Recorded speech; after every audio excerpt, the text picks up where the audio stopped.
안녕하세요. 금은아침마입니다. 오늘 채무자 한 분이 문의를 주셨어요. 좀 답답한 것이, 제가 그랬잖아요.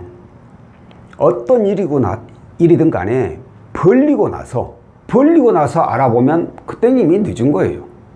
벌리기 전에, 그러니까 뭐 대출 상담을 했는데 이러이러한 내용의 상담, 이러이러한 상품이 있다고 하더라. 이게 과연 맞느냐?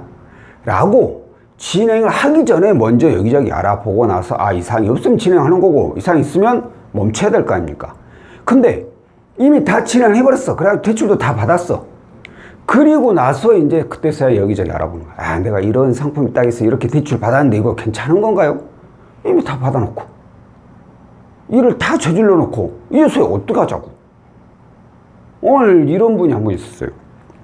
자, 현재 고금리 대출을 이용하고 있습니다. 고금리 대출을 이용하게 되면은 신용이 어떻게 되겠어요? 신용이 안 좋죠, 당연히. 그래서 이분이 저금리로 대안을 하고 싶어가지고 여기저기 알아봤는데 어떤 업체를 알게 됐어요. 그래가지고 해당 업체에서 이렇게 확인을 해보더니만 고님은 현재 고금리 대출로 인해서 신용 점수도 안 좋고 그래서 저금리로 대안할 수 있는 자격이 안 됩니다. 이렇게 나왔대요. 그런데 다만 본인, 가족 또는 지인 중에 신용이 좋으신 분, 자격이 좋으신 분이죠. 좋으신 분을 한번 섭외를 해 주시면 일단 이분 앞으로 대출을 받는 거죠. 대출을 받아. 이 대출을 받아가지고 보니까 고금리 대출을 다 상환을 해버리자 이거죠. 고금리 대출을 다 상환하면 신용이 어떻게 돼요? 다시 쭉 올라가게 되겠죠. 당연히. 올라가게 되면 그때 다시 은행에서 저금리로 대출을 받읍시다. 저금리로 대출을 받아가지고 그래가지고 이 저금리 대출 받은 걸 여기 가족이나 지인한테서 대출 받은 거 이걸 가지고 다시 상환을 해버리는 거예요. 그럼 본인은 이전에는 고금리 대출이 있지만 이제는 저금리 대출만 있지 않냐. 이렇게 해서 이자 지출을 줄일 수 있는 거다. 이렇게 얘기를 했대요. 그래가지고 이분이 자기 지인 한 분한테 얘기를 해가지고 대출을 받아서 보니까 고금리를 갚았어요. 그리고 나서 저한테 전화를 주신 거예요. 그리고 나서. 자, 이 과정대로만 간다. 그러면 이건 제가 오늘 알려드리고 싶은 이 사기 대출이 아니죠. 절대로.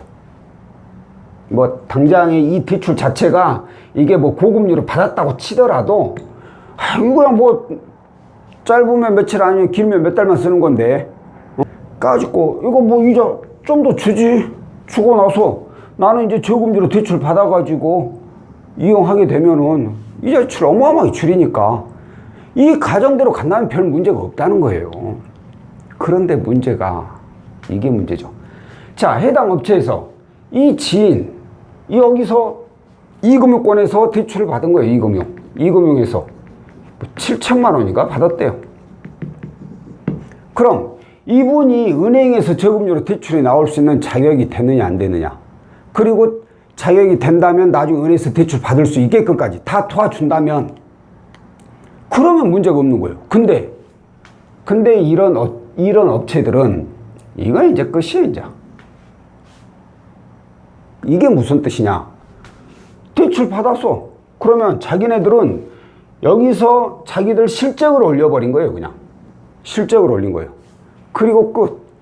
나중에 은행이 저금리가 대출이 나오든지 저금리 대출이 나오든지 말든지 신경을 안 쓴다는 거죠. 그런데 만약에 이분이 나중에 은행 가가지고 대출 알아봤는데 대출이 안 나와. 이제 이거 누가 책임질 거냐고. 이거 누가 책임질 거야? 이 지인분은 뭔 죄냐 이거죠. 이 지인분은 도와달라고 해서 도와준 건데 대출이 안 나와가지고 이 지인은 그대로 고금리 대출을 이용하게 돼. 어찌됐든 본인이 잘못이니까 본인이 갚아줘야 되겠죠. 근데 본인 능력이 없어버리면 못 갚으면 어떻게 할 거야? 이거 지인이 고스란히 다 떠안아야 돼.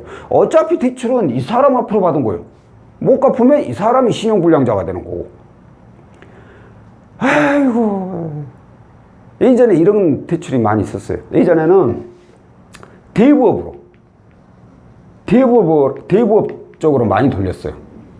그래서 제가 대부업 사기대출이라고 많이 얘기를 했었는데, 이렇게 대출 받는지도 모르게끔 사기를 쳐버리는 거예요. 정보만 알려달라고 해가지고. 그때는 대부업체에서 대출이 많이 나오니까. 근데 요즘은 대부업체에서 대출이 많이 나오질 않아요. 소액으로 자주 나올 수는 있어도. 그러다 보니까 이런 사기업체가 이제 이금융권으로 눈을 돌린 거죠. 이금융권은 자격만 좋으면 본인이 신청했다고 하면 대출이 잘 나오니까 이렇게 하는 거죠. 이 소리를 듣고 이제 답답한 거죠. 그래서 뭐 이거 다 썼어요. 이미 못 차이고 보니까 다 상환해버렸다는데. 이제 이 경우에는 방법이 없어. 어떻게 해야 되느냐. 본인 혼자 이제 신용관리 잘 해야 돼. 이제 지금부터 진짜로 노력해야 돼. 신용관리 잘 해가지고, 제 생각에는 지금 여기는 일반인이잖아요. 전문가가 아니잖아. 저희가 또 도와드린 것도 아니고. 그렇기 때문에 이런 경우는 그냥 3개월을 그냥 보내야 돼. 무조건. 아무것도 안 하고. 신용관리 잘 해가지고 신용점수를 최대한 올려야 돼요. 어찌됐든 간에 대출을 다 상환하면 신용점수는 올라가게 되어 있다고 했잖아요. 그래서 신용점수를 최대치로 올리고, 그리고 나서 그때 은행 가서 이제 신청을 해보는 수밖에 없어. 그래서 이 금액이 다행히 나오면은 그땐 정말 솔직히 아닌 말로 땡큐죠. 땡큐지. 근데 만에 하나 이제 안 나와버리면 저도 뭐 답이 없죠. 그럴 때는.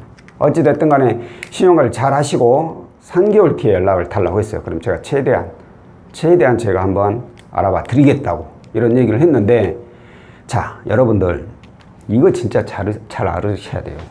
대안대출 문의를 했는데 본인이 자격이 안 되니까 가족이나 지인 중에 신용 좋으신 분, 자격 좋으신 분들을 연결을 해주면 이분들 앞으로 대출 받아서 본인 걸 고금리 갚고 나중에 본인 신용 좋으면 저금리로 다시 은행에서 대출 받게 해주겠다 라고 하는 업체들, 이거 조심하셔야 된다. 여기까지는 맞는데 나중에 은행에서 저금리로 대출을 받게 해주겠다, 이 말을 믿을 수가 없다는 거예요. 이 말을. 자기네들이 안 나오면 책임을 뭐 안 진다니까요. 그때 되면 연락이나 될지 모르겠어 솔직히. 그러니까 이런 업체가 있다면 그냥 그걸 안 하는 게 좋아요. 그리고 혹시라도 한다고 하더라도 진짜 본인 앞으로 대출이 나올 수 있는지를 정확히 본인 자격 조건을 정확히 파악을 해가지고, 그리고 나서 이쪽을 할지 말지를 판단을 하셔야 된다는 거예요. 사실 애초부터 본인은 앞으로 안 되고 가족이나 지인이 있어야 된다, 정보가 있어야 된다, 이런 상담이, 이렇게 상담을 하는 업체라면 그냥 애초에 저는 상담을 안 하는 게 맞다고 봐요. 뭐 저희 역시 이런 일은 이렇게 상담을 해드리지는 않고요. 모든 거 본인 앞으로 해결해야지. 혹시라도 안 되더라도 본인 혼자만 다치면 되잖아. 본인 혼자만 힘들면 되고. 근데 만약 안 돼버리면 가족이나 지인은 뭡니까? 뭔 죄냐고요. 그러니까 이런 상담 애초에 하지도 않는 게 좋다라는 거 꼭 기억하고 계시고요. 자, 오늘 영상은 여기까지고요. 다음번에 또 다른 내용으로 찾아뵙도록 하겠습니다. 고맙습니다.